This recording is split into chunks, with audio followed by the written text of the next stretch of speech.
خواب انسانی زندگی میں بعض اوقات بہت اہم کردار ادا کرتے ہیں.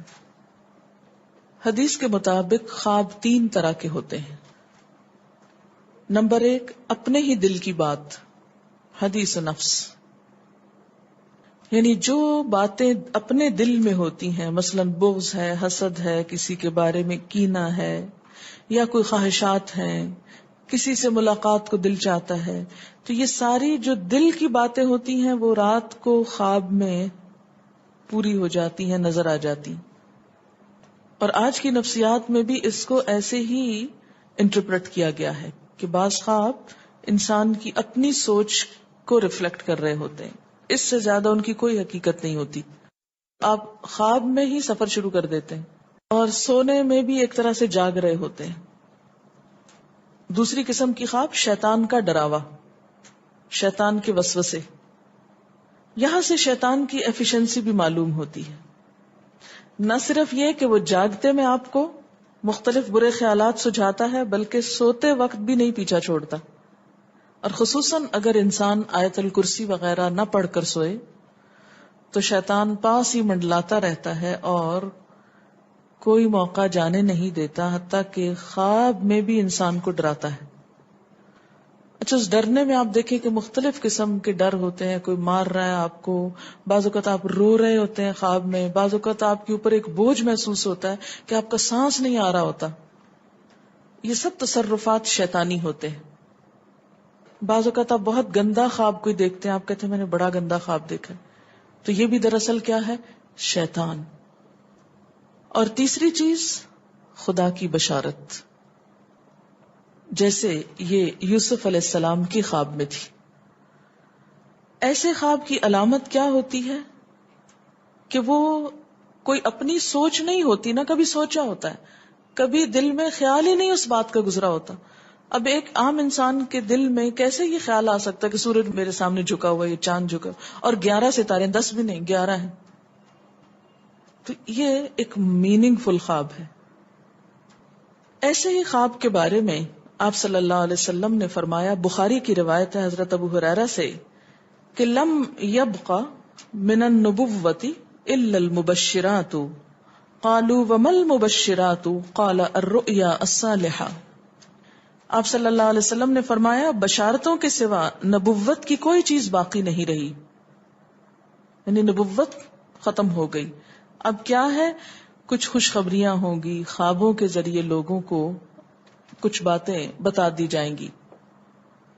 بعض اوقات آپ دیکھتے ہیں نا کہ ایک چیز آپ دیکھتے ہیں اور وہی ہو جاتی، اور جب ہو جاتی تو آپ سوچتے اوہ یہ تو میں نے کہیں پہلے بھی دیکھی تھی، پھر سوچتے کہاں دیکھی تھی، تو یاد آتی تو خواب میں دیکھی تھی، لیکن آپ کو یاد نہیں ہوتا. جب وہ ہو جاتا پھر یاد آتا ہے. تو فرمایا بشارتوں کے سوا نبوت کی کوئی چیز باقی نہیں رہی.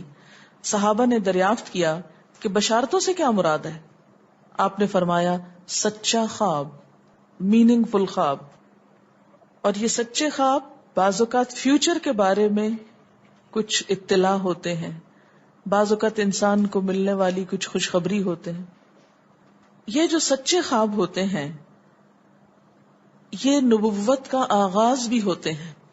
اب تو خیر نبوت ختم ہو گئی نا، لیکن تمام انبیاء کو وحی سے پہلے سچے خواب آتے ہیں. جیسے حضور صلی اللہ علیہ وسلم کے بارے میں آپ نے پڑھا ہوگا، بخاری اور مسلم کی روایت ہے کہ آپ صلی اللہ علیہ وسلم جب غار حرا میں تشریف لے جاتے تھے تو آپ کو خواب آیا کرتے تھے. حدیث ہے بخاری کی، اول ما بدأ بی الرؤیا الصالحہ، سب سے پہلے جس چیز سے نبوت کا میری آغاز ہوا وہ سچے خواب تھے، کہ ایک چیز کو میں رات کو دیکھتا تھا اور صبح بعین ہی وہی ہو جاتی تھی.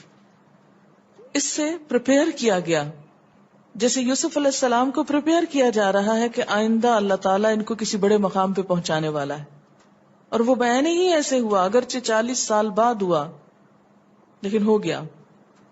اسی طرح عام انسان اور نیک انسان، سچ بولنے والے لوگ بسا اوقات ان کو بھی سچے خواب آتے ہیں.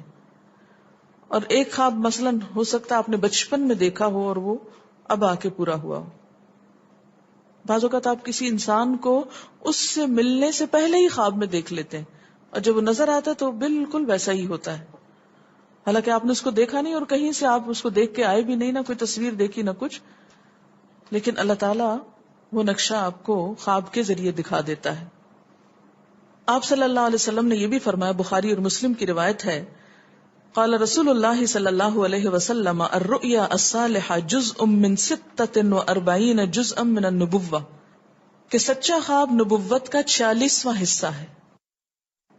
یعنی جیسے انبیاء علیہ السلام کو وحی کے ذریعے خبریں دی جاتی ہیں، ایسے ہی عام لوگوں کو خواب کے ذریعے کچھ یوں کہہ لیں غیب کی خبریں دے دی جاتی، فیوچر کی خبریں دے دی جاتی. جیسے دوسری روایتوں میں آتا ہے کہ نیک روش، حلم اور میانہ روی نبوت کے کاموں میں سے ہے، تو ایسے ہی یہ، اب اس کا یہ مطلب نہیں کہ جو حلیم انسان ہے یا نیک شخص ہے وہ نبی ہو گیا، نہیں، نبوت اس کو نہیں ملی، لیکن اس کا عکس یا اس کا جو مزاج ہے ویسا ہی ہے. اب یہ ہے کہ اللہ تعالیٰ یہ خواب کیوں دکھاتا ہے بندوں کو، اور یہ ایک ایسا عمل ہے کہ جو انسان جس پہ قابو نہیں پا سکتا، جو انسانی ڈسکوری سے باہر ہے کہ ایسا کیوں ہوا. آپ دیکھیں کہ انسان دو چیزوں کا مجموعہ ہے، ایک اس کا جسم ہے اور ایک اس کی روح ہے. جہاں یہ دونوں آپس میں ایک دوسرے سے موافقت کرتے ہیں، ایک دوسرے کے ساتھ کوآرڈینیٹ کر رہے ہیں، وہاں یہ ایک دوسرے سے کشمکش بھی کرتے ہیں. بعض اوقات جسمانی خواہشات روح پر غالب آ جاتی ہیں، بعض اوقات روحانی کیفیات جسم پر غالب آ جاتی ہیں. عام طور پر دن میں جب ہم دنیا کے کام کر رہے ہوتے ہیں تو ہمارا جسم ایکٹیو ہوتا ہے، اور اس کا نتیجہ کیا ہوتا ہے کہ روح کی جو کار فرمائی ہیں وہ ذرا لو ہو جاتی ہیں. رات کو جب ہم سوتے ہیں اور جسم ہمارا بالکل بے حس ہو جاتا ہے تو پھر روح جو ہے وہ ابھر کر آتی ہے، اس کی کار فرمائی بڑھتی ہے، وہ زیادہ ایکٹیو ہو جاتی. پھر آپ کو قرآن کی وہ آیت بھی یاد ہوگی کہ جس میں اللہ تعالیٰ فرماتے ہیں کہ جب انسان سوتا ہے تو ہم اس کی ایک روح لے لیتے ہیں.